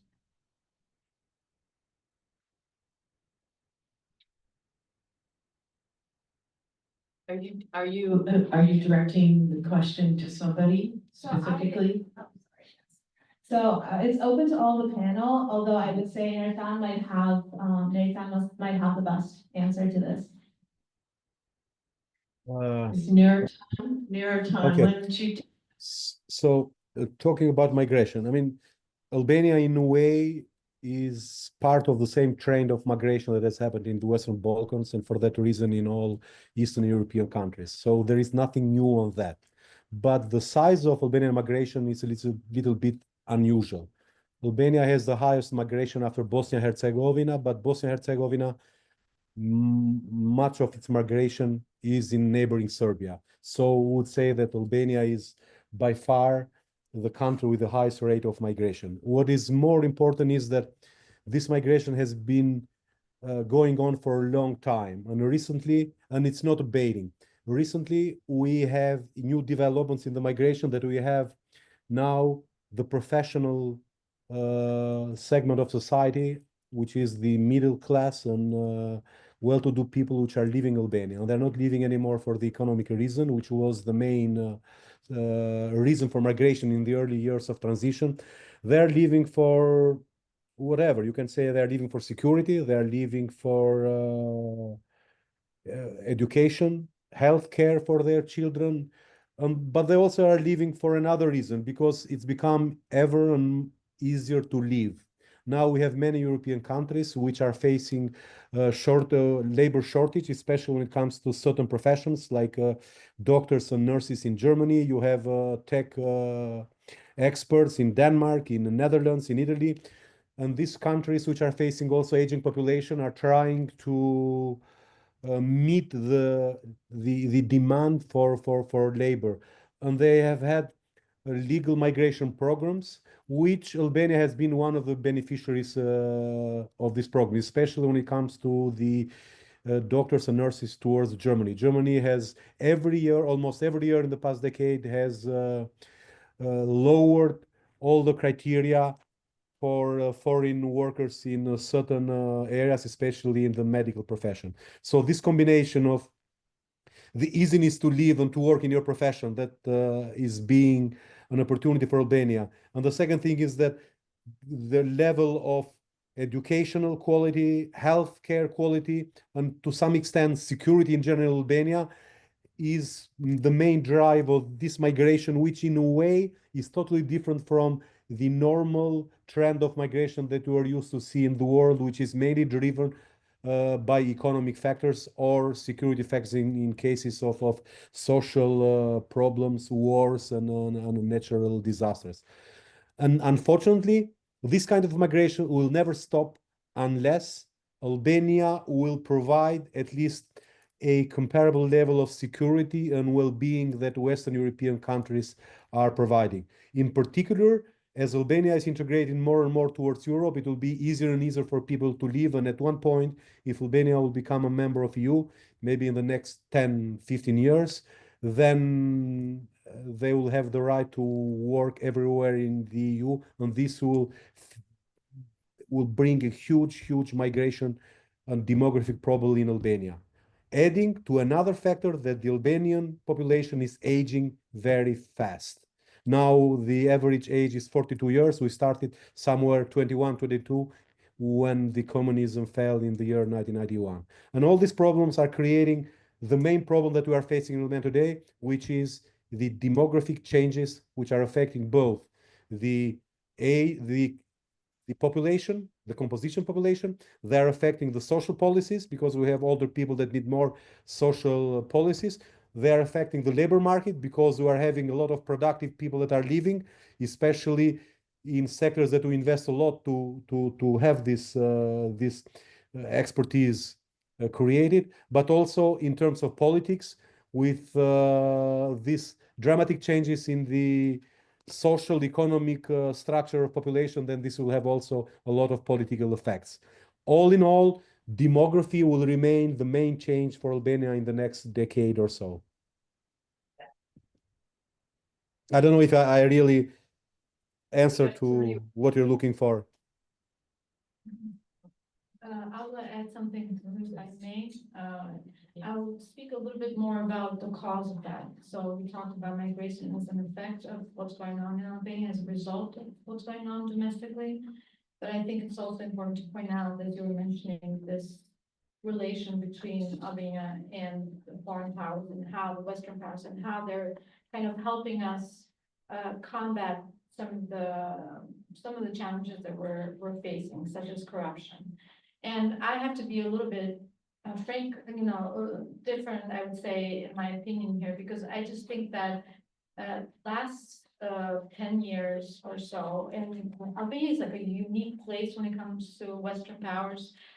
Western diplomats in Albania are like pop stars. They're like super famous. And if you go in other countries even in Western Balkans, it's unlike any other place. Even Kosovo, I'd say it's like a pretty similar scenario. But what you kind of get is that you get Western technocrats that come to Albania with the idea that they can fix things or they can have a solution to corruption. And they often say, hey, you're not the only country that, is facing this problem. And yet the local governments and local individuals, political leaders, they've gotten so smart at this because they have become such a good mind readers, psychologists. I don't know what the word is there, but they know how to work them around. They know really how to work, the Western diplomats that come there. And by the end of their term, you have them dancing around together, shaking hands together. And these are people that are going to jail right now. And I'm sure all these Western diplomats have pictures with them on their social medias. So, I mean, it's a way that, I've worked on both sides. I've worked on the House Committee on Foreign Affairs for 3 years. I worked in the Albanian US government. Congress. Yeah, the US Congress here. So I've seen both sides of the coin. And I know very well that, there's a certain naiveness, I think, when it comes to, and oftentimes but there's also excellent people. I have to also say that there's excellent people that work and really care about the issue. And once the Western diplomats, I mean, that when they are there, they really get involved. Because one of the things that really touches them is the Albanian people. And when we're talking about Albania, we're not actually talking about the Albanian people because and we're talking about corruption and all of that. Because the biggest problem that Albania has is corruption and the government and the links that the government has, not just to corruption, but also organized crime. One thing that we haven't really touched in this session. And drug trafficking, organized crime, money laundering has become a huge problem in Albania. And that's a transnational issue. It's not just an Albanian issue. And that's something we need to talk about as well. But that's causing many Albanians to leave Albania because they don't believe that Albania has meritocracy. They don't believe that they can provide a future because Albania is not, and I'm gonna make a comparison here, and I'm sorry if I'm doing that and probably not being fair. But Albania is not Kosovo. Like it's not a landlocked country. It's a beautiful, scenery. You can just really experience the mountains. You can experience, the beach. It's just geographically, it's sitting right in the middle of Europe. You can go to Italy under, an hour with an airplane. Like it's in the middle of Europe, and many people would love to stay in Albania. I know a lot of diaspora, like Albanians that live here, want to go back to Albania, but they're scared to go back precisely because of the big corruption and that's going on, and the government is not ever changing. May I add something? Just a short comment on this. I don't know if Neritan agrees with my point of view, but I would add another factor among the factors that Professor Seamini already mentioned. It seems to me sometimes as if we have failed in educating people with a sense of communitarism or with the sense of being idealistic, not only materialistic. In the last years, it's like society has become more and more pragmatic from one point of view, but from the other point of view, we have been feeding this kind of materialism in the society, and that might be also the reason for the widespread corruption and all the other phenomena that we have already mentioned. I'm saying this because we are also teaching, and we don't mention a lot of many times how important it is to be idealistic, and what we have failed in this. I mean, we are all part of this. Sometimes also with a personal example, giving the example that going abroad and stop fighting for your country and stop transforming your country is the best way and the most the shortest and the most convenient way. So I just wanted to add this for a reflection and Sorry, think about it. Intervention, if ever. I'd like to add a little something. Yeah, I wanted to say that and I do not agree with Claudiana concerning this. I mean, I do not think that this is a societal problem. I mean, it is a government problem. It's coming from top down. The Albanian government, like in the Albanian country, is one of the most corrupted countries in the entire Europe.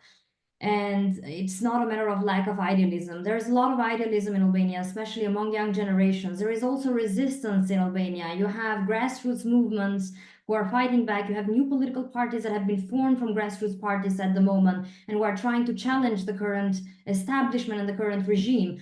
And these idealistic people and this idealistic group are often met not just with resistance, but with bullying and targeting from the government, from the regime, but also people closely associated with the regime, as well as economic elites at the same time. So I don't think there is a lack of idealism in the society. There is idealism, there is resistance, there is a desire to change things. I mean, not everybody is migrating. There's a lot of people who have decided to stay in Albania and to continue fighting back.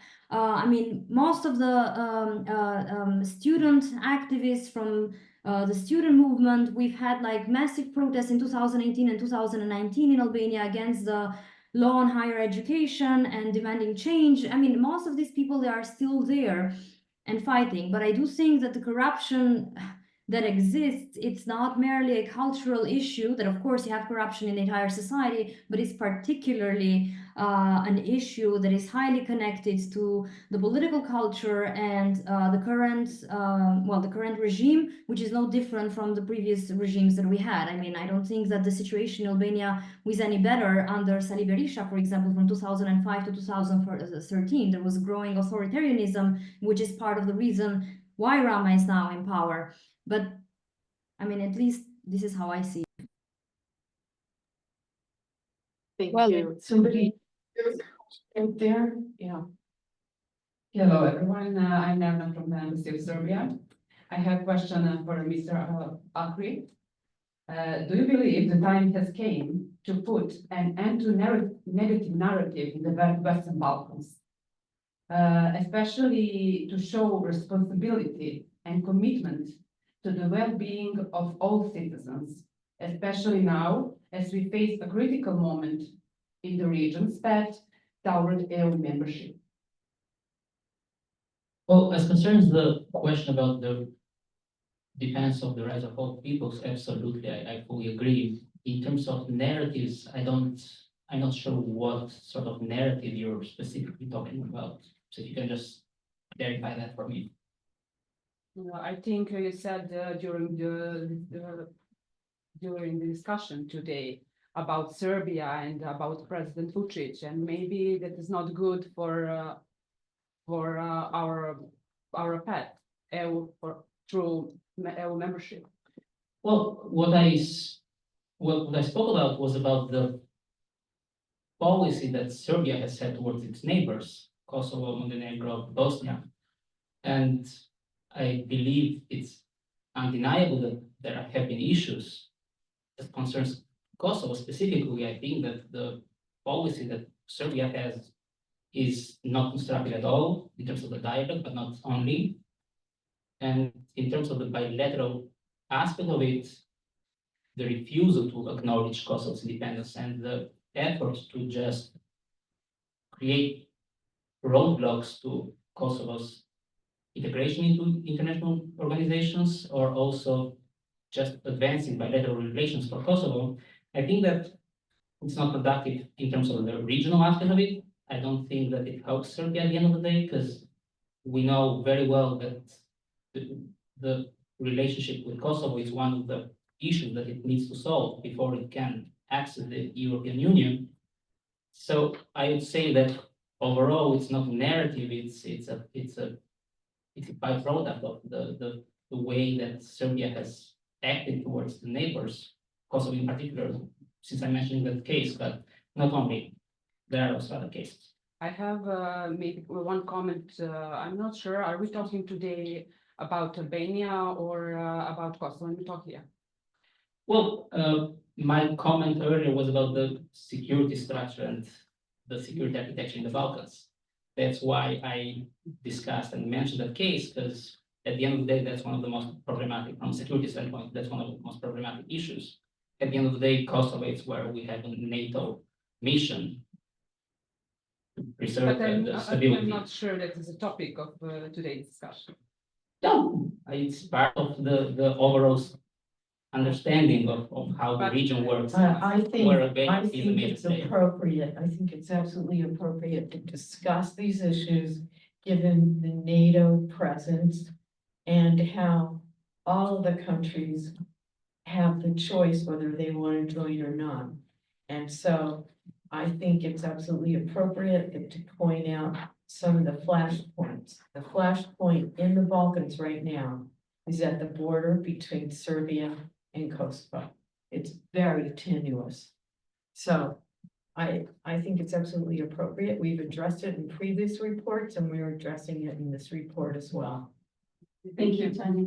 Let's maybe take several questions at once and then the panel can pick and choose.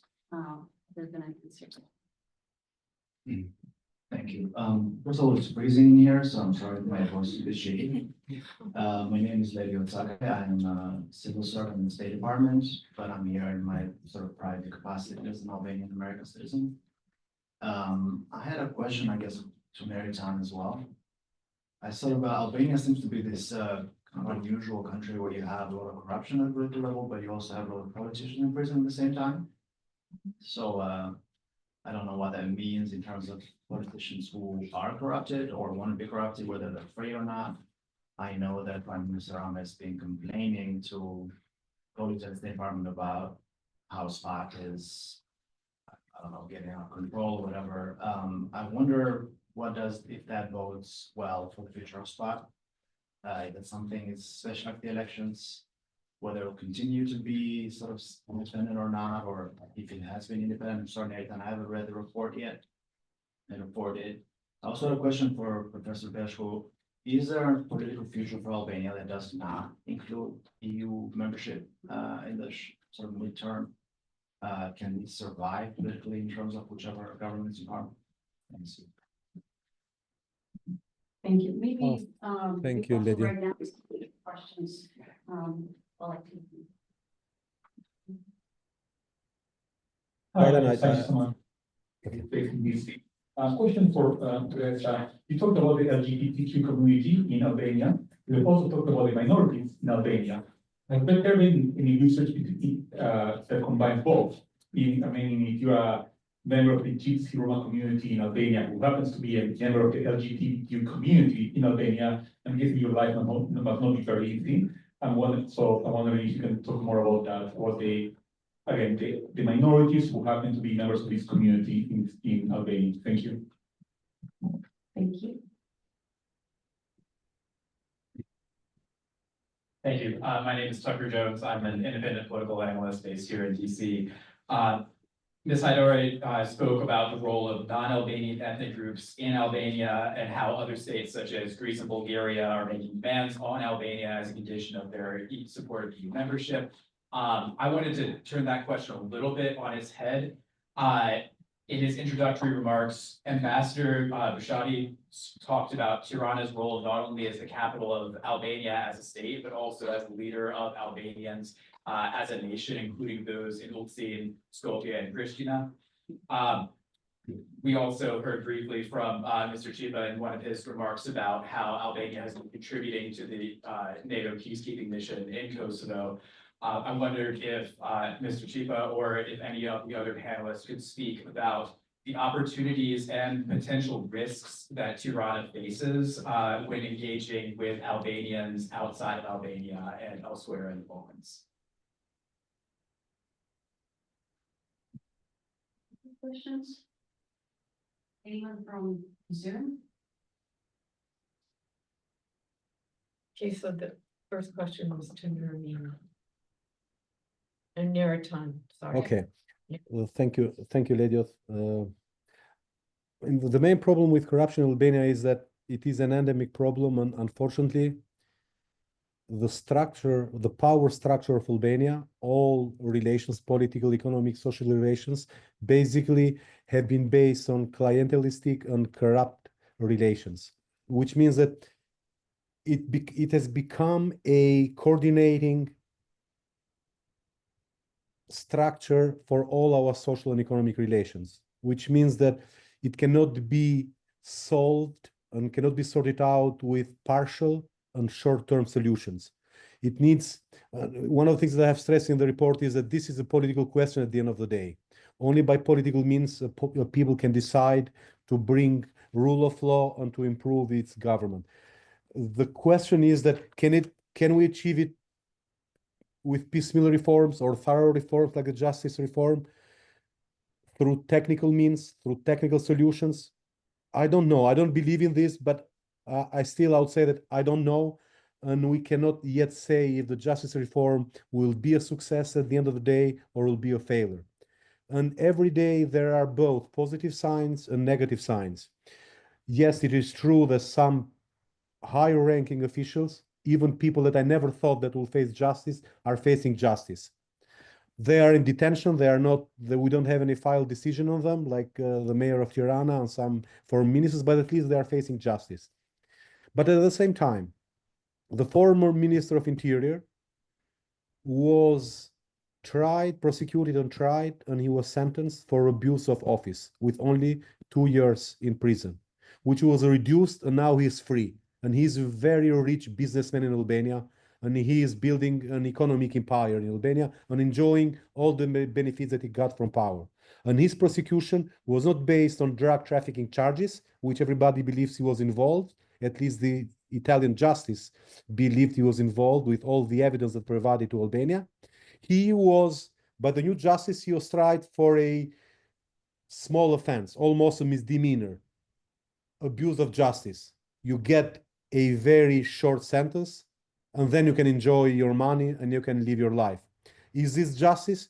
Can we say that this is a good development because we have a foreign minister in front of justice, although that he didn't get the sentence that we expected?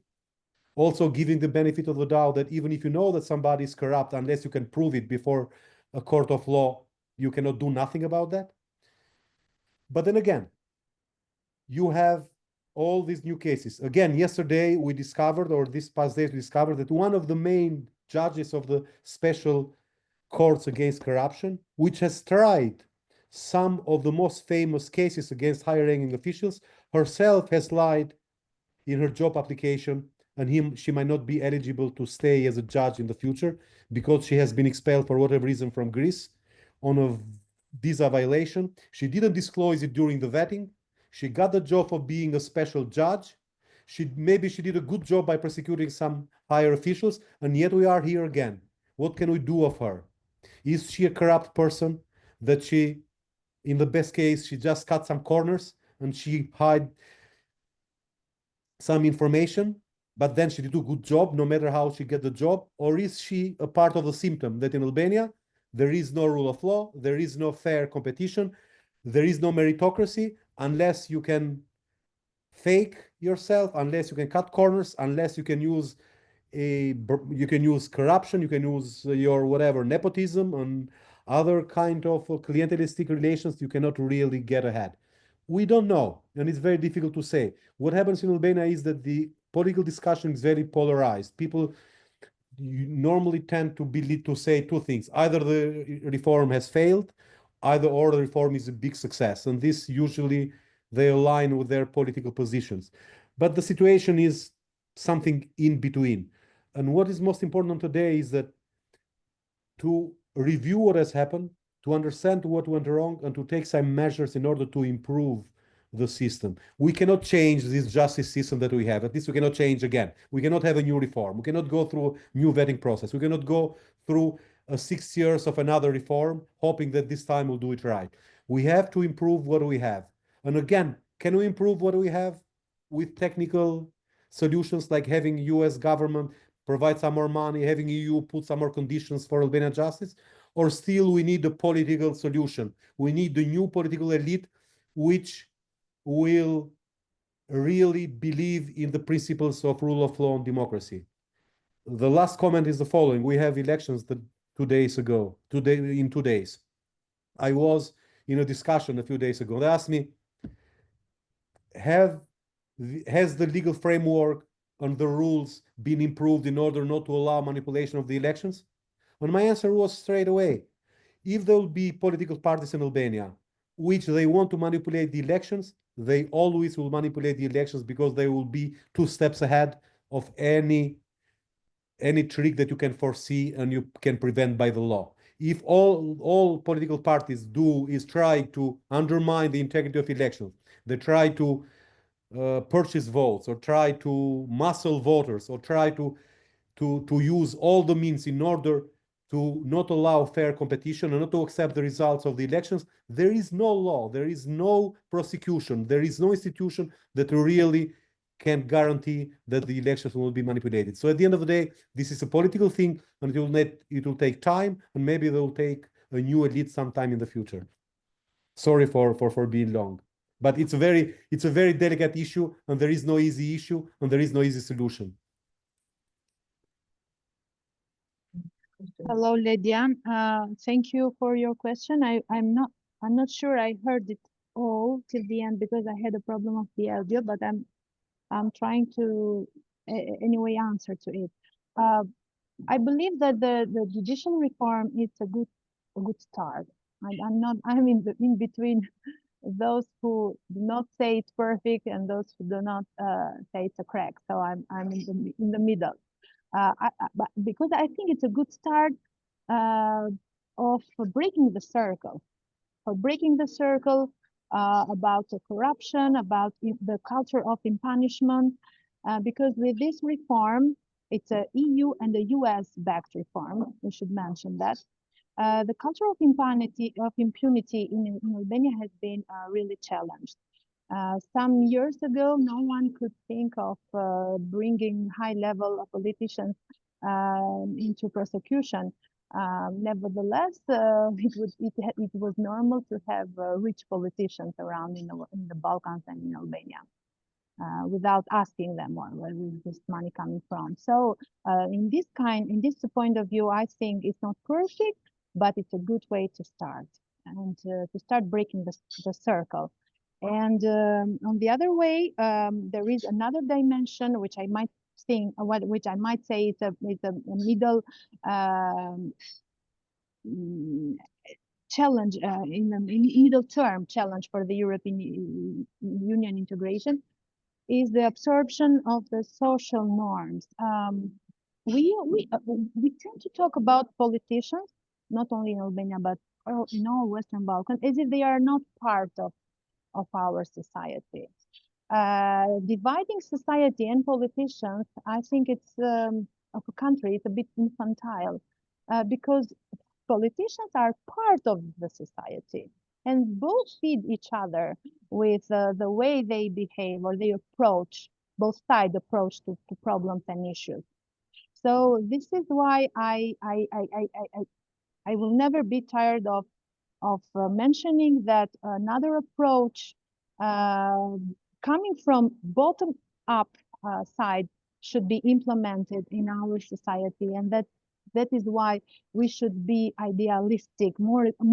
I'm not saying that idealistic people do not exist in Albania. There has been of course initiatives about grassroots forces and grassroots movements, but they are not enough. And we should feed these idealistic parties of our society and pay them off in some way in order to have this transformation that I am mentioning and I'm trying to repeat here. These are we have many challenges in front of us, but I am optimistic that this is a process. It is not going to change in few years, but I agree with Neritan when he says that a new political elite should be coming out of in our country. Thank you. And the EU should support this new political elite. Well, I can move forward to the question that was addressed to me. I am not sure if there has been actually an intersectional research concerning like the intersectionality between being LGBTQ and also belonging to a certain minority in Albania. But I do know that especially among activist circles, like there is a new rhetoric and there is a new approach to the issue where these feminist issues and problems are being discussed from a more intersectional perspective. So this is a very recent thing in Albania concerning also feminist rhetoric as such. I have to admit that Albania never had feminist revolution like elsewhere in Europe in the 60s or 70s, for example, not even a sexual revolution because of the communist regime in the country.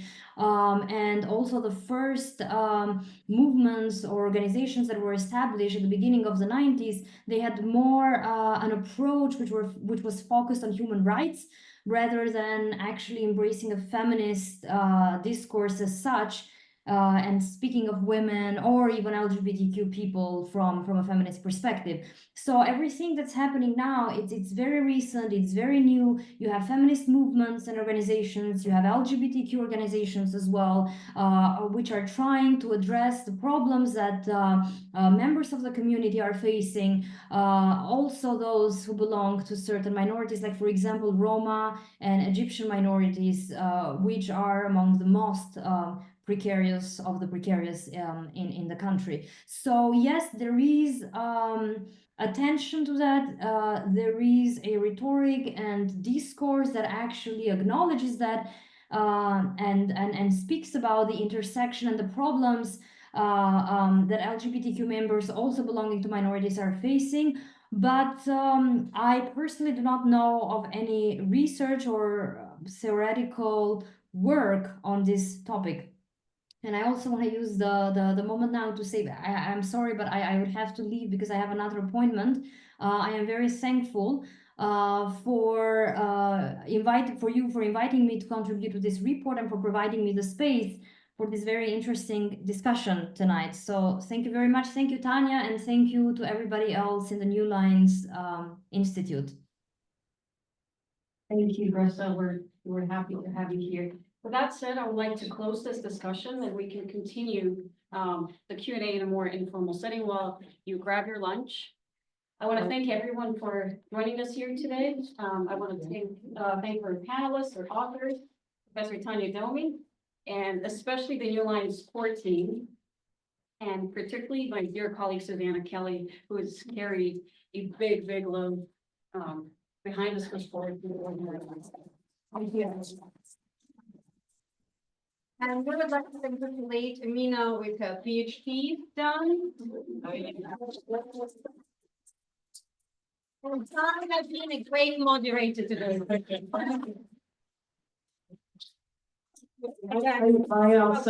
just want to say a quick thing. I want to also congratulate Amina. Susanna has been stellar. This has been grueling. Congratulations to you, Doctor. Thank you. And I want to thank both my panelists, and I hope that New Lines can get a picture of the three of us together. But I wanted to give them an opportunity just to make last comments, really last comments. Well, there was a question from the gentleman. There was, earlier. Tucker, yes. I can address that quickly. Yeah, go ahead. So I think that there are two dimensions in terms of how Albania, the state of Albania approaches the Albanian minorities in the surrounding countries.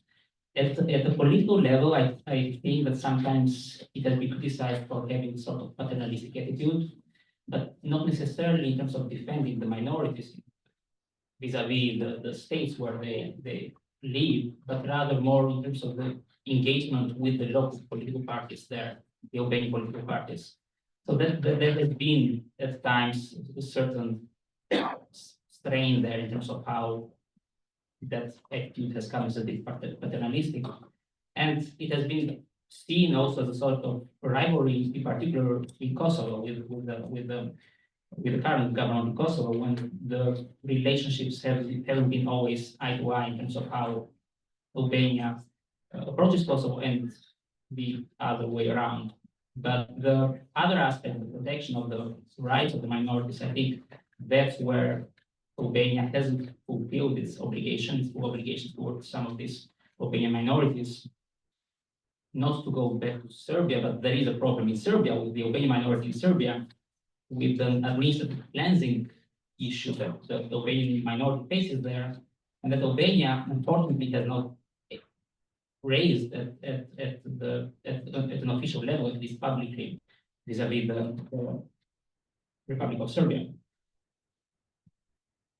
I hope that clarifies the question that you had. And in terms of the ending remarks, I think that what I speak about in the report is that how the security architecture in Europe has really helped Albania at least to not focus on the security aspect and to focus more on some of its internal political developments and the economy, which is deeply problematic and underdeveloped. However, we see these major international trends of how this architecture is not guaranteed anymore. We see the war in Ukraine, which I think it's going to have the way it's going to settle, it's going to impact in a huge way Europe as a whole and the Balkans in particular. And Albania needs to be prepared for that. It needs to see how the dynamics are changing, and the fissures have been created at some levels between the US and the EU member states are going to be a challenge for Albania to navigate in, especially as it continues to move towards accession. And the next government after the elections is going to face this kind of situation, this kind of decisions, and it needs to be able to adapt and navigate it. But Thank you, Akri. Everyone, feel free to get up and grab food while Rosina. Yes. I won't keep you from working. Everybody's very happy, but I'll just say like very small remarks in terms of your question. I think Akri did a good job answering, but I think if there's something that I would say in terms of the government right now, I think Rahman did a good job when it comes to Serbia and releasing those tensions. But when it comes to Kosovo, there's been things that they haven't seen themselves eye to eye in terms of Kosovo. I think there's a lot to be done there. I think Albania has tried to play the role of being the kind of the key local player in the region and tying everyone together in terms of making less conflict when it comes to ethnic issues. And Albania has been trying to be the interlocutor, like the intermediate person between Kosovo and Serbia, and that sometimes has worked and sometimes it hasn't, but there's been an effort there. And so just to play fair in terms of my opinions on the issue. There's so much to be done and the issue is way bigger, but thank you so much for your question. It's a very important one. And thank you, Tanya, for this excellent panel. And please feel free to approach me and ask me any other questions. And bon appetit. I just also want to add that our elections writer was not able to be with us. It is the first article in the report, and it's very, very good, very thorough. I recommend it to people. I wish Albania a free and fair election on Sunday without violence. Anyway, thank you, everyone. Thank you. Thank you, Tanya. Thank you to all participants. Bye. Thank you. Bye.